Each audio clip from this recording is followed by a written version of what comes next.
Thank you all very much for joining us here this evening. And thank you, Ashish, for the great introduction to today's event. I'm delighted to be with you today to share Honeywell's sustainability journey and tell you a little about some of the technologies that we work on.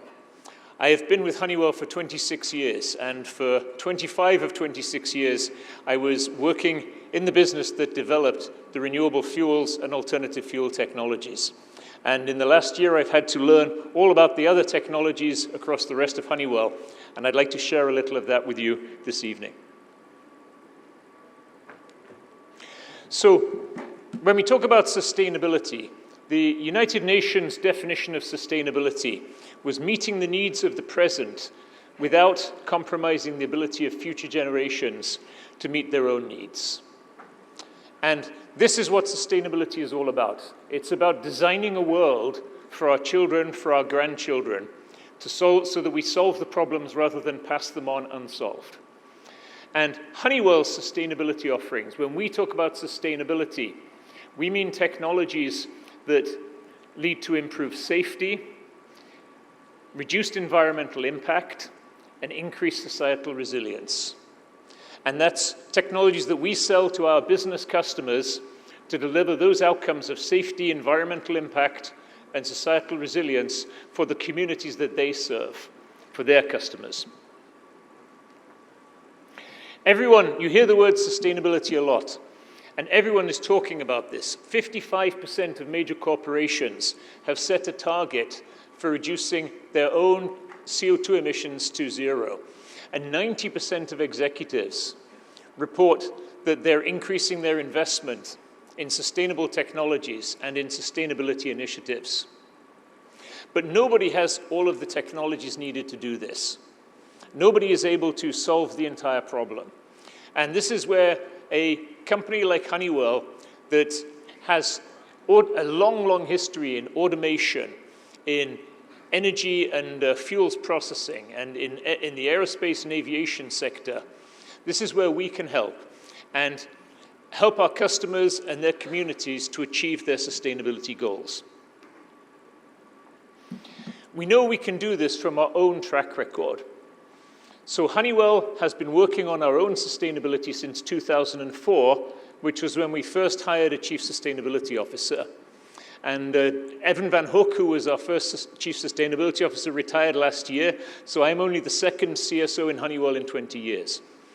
During that time, we've already reduced our carbon dioxide emissions by 90%. And this has been done through 6,300 projects across all of our sites, our manufacturing, our offices around the world, to address our own carbon footprint, largely using our own technology. And we've remediated land, we've reduced our water consumption. 60% of Honeywell's R&D spend actually goes towards these outcomes of sustainability, of environmental impact, safety, and societal resilience. But we aren't done. We have set goals for the future, and we've just completed our fourth round of greenhouse gas reduction goals. We just met our targets that we had set for 2023. Our next target is a 50% reduction in our US energy use by 2030. And by 2030, we'll reduce our US energy use 50%. I'm pleased to announce today, we've actually reduced our India carbon footprint already by 52%. India beat the United States to that carbon reduction. And beyond that, we are planning to be carbon neutral across all of our operations. So all of our Scope 1 and Scope 2 by 2035. And we've signed up to science-based targets to address our Scope 3 as well by 2037. So targets are good. All companies, you heard 55% of companies have a target. But you have to go beyond setting targets. Pledges mean nothing if you don't achieve them. The targets have to be translated into actual plans and then implemented as technology. So we have a plan across all of Honeywell's facilities to address the remaining part of our emissions.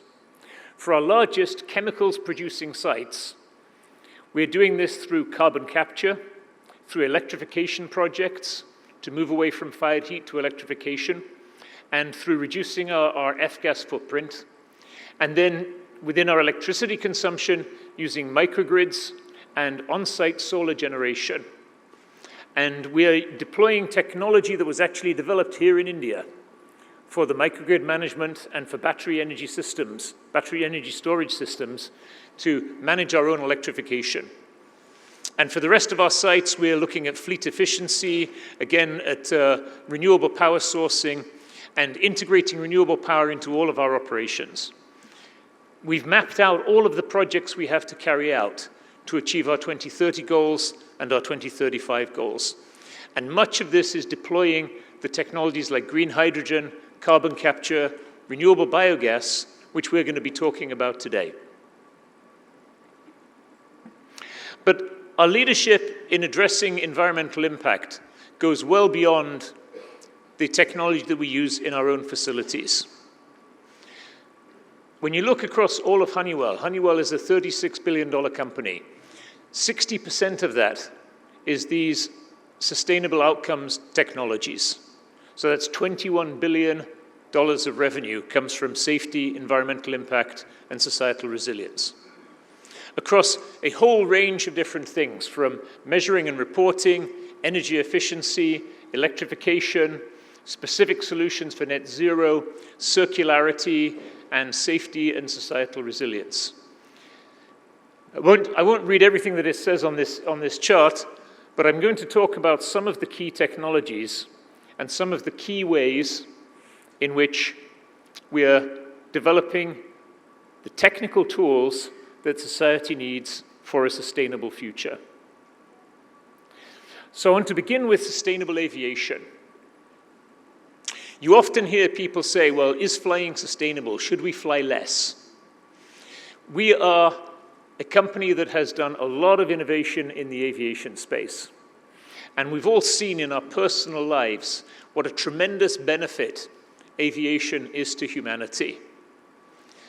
By flying, we can reduce the time to go places. It allows not only for business travel, not only for vacations, it allows people to fly to different countries. I flew to the United States as a graduate student, as did many of my co-workers, and I liked it there, and I decided to stay there. But my family, I'm originally from England, my family are in England. I could emigrate to the United States and still visit my family. My wife is also an immigrant. Her family also live outside the United States. And many, many of us have family in different countries, but we can go visit them. It's not like 100 years ago where you wave goodbye and you maybe never saw that relative ever again. And you can go somewhere, get an education, and come back. And all of these things are enabled by flight. But we need flight to be sustainable. It is not a big part of the global carbon footprint. Only about 3% of the global carbon footprint comes from flight. But it's a very visible part. So we are working on several technologies to make aviation more sustainable. Beginning with sustainable aviation fuel. And you will hear much more about this later in the later session. You can make aviation fuel from biomass. The problem of aviation is, how do you lift an enormous metal pressure container, a big airplane, 40,000 feet in the air, with 200 to 400 people inside it? Okay? That requires a lot of lift, a lot of thrust. And to make airplanes fly, you need a very concentrated form of energy. All the energy we have on this planet comes from sunshine. You can take sunshine, you can grow plants, you can feed them to dinosaurs, you can bury them under rocks, leave them for 2 million years, pull out crude oil, and you can convert that crude oil and you can turn 10, maybe 15% of it into jet fuel. That's one way to make jet fuel. That is the only way we had of making jet fuel 20 years ago. But some of the work we've done at Honeywell UOP in the last 20 years, we've developed all kinds of other ways to turn solar power into concentrated hydrocarbon energy. You can grow crops, you could grow ethanol, you can grow corn, you can grow sugarcane or corn and convert those to ethanol. And you can go from ethanol to jet fuel by dehydration and then oligomerization. You can take food waste, used cooking oil, or waste fats from animal rendering, and you can convert those into jet fuel. You can even take solar power, electrolyze water to hydrogen, react it with captured CO2, and turn that into jet fuel. All of these are solar power concentrated into a dense energy form so that you can then use that to fly an aircraft. So you're going to hear more about sustainable aviation fuel later, and it's been our work of the last 2 decades to develop different routes that will work in different regions. And for India, as a major, India has the world's largest population. That means also India has the world's largest agricultural sector. As a country with a large agricultural sector, India has many excellent options for making sustainable biofuels. But that's only one way of flying. We're also looking at different propulsion technologies. You can take that same hydrogen, and for shorter flights, people are developing aircraft that will be fueled by hydrogen, either using internal combustion engines or fuel cell engines. And we're working on those propulsion technologies and integrating them and looking at hybrid aircraft that will fly shorter routes, like many of the intercity routes that India is now expanding. And the Indian aviation sector is one of the fastest growing in the world in terms of number of aircraft ordered, number of airports built, number of gates being added every year. So India will have the opportunity to take advantage of hydrogen flight. And then for shorter trips, for deliveries, and for even urban air taxis, there's electric propulsion.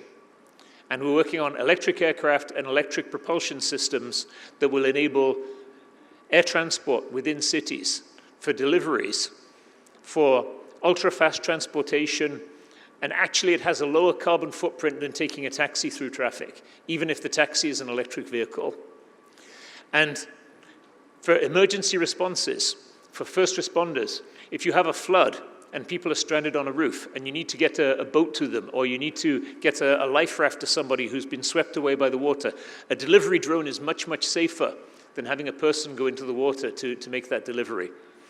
So we believe that aviation is a tremendous benefit to humanity, and we believe that with the right propulsion technologies and with the right fuels, it can be made sustainable. And the last thing here is flight efficiency. And this is, again, a technology that was developed here in Bangalore and in Madurai. Better software has been demonstrated to give as much as a 16% improvement in the efficiency of flying. And that's actually data from test flights that have been flown using our flight management software. The main focus of today is on industrial solutions. And there are many ways that industry, particularly the difficult-to-abate sectors of industry, can begin deploying now the technologies that they will need to have for a carbon-neutral future. We are deploying these technologies into our own manufacturing plants. So we talked about renewable fuels. Renewable fuels is not just sustainable aviation fuel. You can also make renewable diesel, which allows people to extend the life of their diesel generators without having the carbon footprint. And we have a range of technologies for biogas and for upgrading biogas and making it cleaner burning, but also capturing the CO2 so that it can be used nearer the agricultural sources that it came from to enhance agricultural productivity rather than going into the air and causing global warming. Energy storage and distribution is a key technology to increasing the amount of renewable energy in the electricity supply. India has a lot of renewable energy potential. In fact, several states in India already are net zero for their electricity production because of the hydroelectricity resources they have. So Himachal Pradesh and Sikkim, Jammu and Kashmir already have zero carbon electricity. So hydroelectricity is very good because it's dispatchable. But India also has enormous potential for solar power. However, solar power is only available when the sun is shining, and everywhere in the world, that's only 12 hours a day. So when you have solar power as a very high proportion of the grid mix, you need to have energy storage to provide the electricity overnight. And our team in our largest research laboratory for Honeywell is here in Bengaluru. And that team developed a battery energy storage system and control system, which we're now selling all around the world. And Battery energy storage not only enables higher use of renewable power, but it also increases power resilience. If you have a diesel generator and you run it when the power goes out, that's actually very expensive electricity. You might run it for 60, maybe 100 hours per year. The capital cost of that diesel generator has to be recovered in 100 hours per year. When you put in a battery, you can charge it every day using low-cost solar power in the middle of the day when the solar power is available, and then discharge it in the evening when there's no solar power available and the price of electricity is higher. And that price arbitrage gets you a payback on the battery, which you would never get with a diesel generator. So it's much, much lower cost of resilience, much lower cost of ownership to have battery systems. And so we are seeing a lot more deployment of battery energy storage systems in microgrids for retail sites, for college campuses, for hospitals and schools, and for military bases, and in factories, including in our own factories. And even for net zero economic zones, where regions that have high levels of renewables are putting in the battery so they can run 100% of the time on renewable power, and then the products that are made there can claim that they have a zero carbon footprint. So we're seeing a lot of this, and some of these topics are explored in the white paper that we have just written. We're working on circularity solutions and plastics recycling, and some of that work is also happening here in Gurugram, where we're working with Professor Vasudevan from Madurai on technologies for using plastics recycling and incorporating recycled plastics into roads. And then hydrogen. We're going to talk a lot about hydrogen this evening. Hydrogen is a clean burning fuel, because when you burn hydrogen, you only get water. You have to have well-designed burners to make sure you don't have any nitrogen oxide formation. But we make burners and we have solved that problem. We already have burners that give lower NOx when you burn hydrogen than you would get when you're burning natural gas. But you need to make the hydrogen. And there are two ways of doing that: blue hydrogen and green hydrogen. Blue hydrogen is hydrogen from natural gas with carbon capture. Green hydrogen by electrolysis of water. And we have the technologies for both of these, and we're working with partners around India to commercialize them. And then lastly, carbon capture and sequestration and utilization, taking CO2 from flue gases or out of the air, and then either injecting it underground, or in a place like India where you have a lot of solar power, reacting it with green hydrogen to convert it into useful chemicals. And then lastly, sustainable building technologies. As an automation business, we have been in the building sector for a very long time. Honeywell technology is in over 10 million buildings worldwide. And we use our building control systems to optimize the energy consumption of buildings, to make sure that they have a clean, healthy, breathing environment, and increasingly also to optimize the charging of electric vehicles, so that the building, when people come to the building and they plug in their electric cars, their electric motorcycles, it doesn't spike the energy consumption. It doesn't create an additional demand for transformers. So it helps the building to actually regulate the charging. And of course, put many buildings together and you have a city. And India has been a pioneer in developing smart cities.